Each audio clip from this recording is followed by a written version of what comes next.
Aujourd'hui, nous sommes en compagnie de Philippe Sabatini, le directeur de RIF 54. Petite nouvelle, encore une fois, on a pris l'habitude de donner des nouvelles justement de l'actualité de RIF 54. On va commencer par réunion du COPIL, si vous voulez bien nous expliquer ce que c'est, parce que c'est important aussi. Oui, le COPIL, c'est une réunion en fait mensuelle entre nos partenaires, aujourd'hui qui construisent le futur réseau fibre sur les communes du syndicat Elicom 2000. Donc on fait un point régulier tous les mois avec toutes les entreprises qui sont concernées, les participants et les représentants d'Elicom, que ce soit les personnes sur le terrain ou encore les élus qui viennent prendre des informations. Et puis on a aussi parfois nos partenaires de chaque commune qui peuvent participer quand elles sont intéressées au sujet.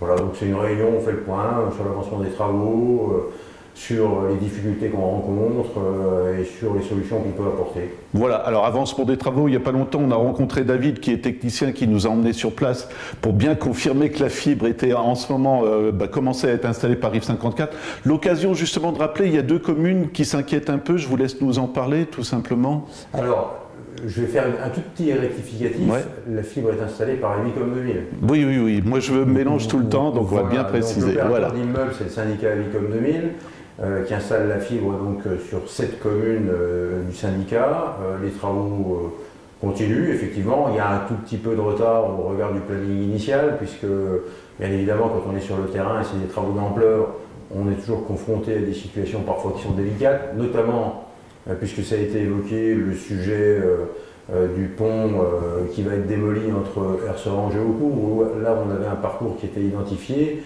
sur le pont et on doit s'adapter puisque le département a entrepris de supprimer ce pont et donc des gros travaux ont été réalisés. Il faut qu'effectivement maintenant on ait la solution technique pour pouvoir continuer à déposer et à poser notre fibre en direction d'Aucourt, Aucourt-Moulaine et Mexi. Donc ça, ce sont des petits aléas tout au long de la vie d'un chantier qui font qu'on a un tout petit peu de retard par rapport au planning initial. Alors, ce que je souhaiterais rassurer, là je parle avec ma casquette de directeur de RIF 54, c'est nos abonnés de Villerue et de Thil. Le réseau, qui est aujourd'hui la propriété du syndicat Elicom 2000, qui est un réseau pas complètement fibre, mais ce qu'on appelle un réseau FTTLA, donc on a des liaisons en fibre intercommunales dans la commune avec des nœuds optiques et ensuite le raccordement final chez nos abonnés se fait par le biais du coaxial. Ce réseau va être conservé. RIF 54 continuera à être un opérateur présent sur les deux communes et il n'est pas question, bien évidemment, d'abandonner nos abonnés. On continuera à servir et à fournir les meilleures prestations possibles. D'ailleurs, je voudrais rappeler que très récemment, on a upgradé le service, on est passé maintenant sur une solution Internet à 500 mégabits en voie descendante. On a fait des améliorations sur le réseau et on continue à entretenir, à investir pour que ce réseau soit le plus performant possible. Donc, aucune crainte à avoir, on continuera à proposer nos services à tous les gens qui le souhaitent et qui sont résidents des communes de Villerue et Thil.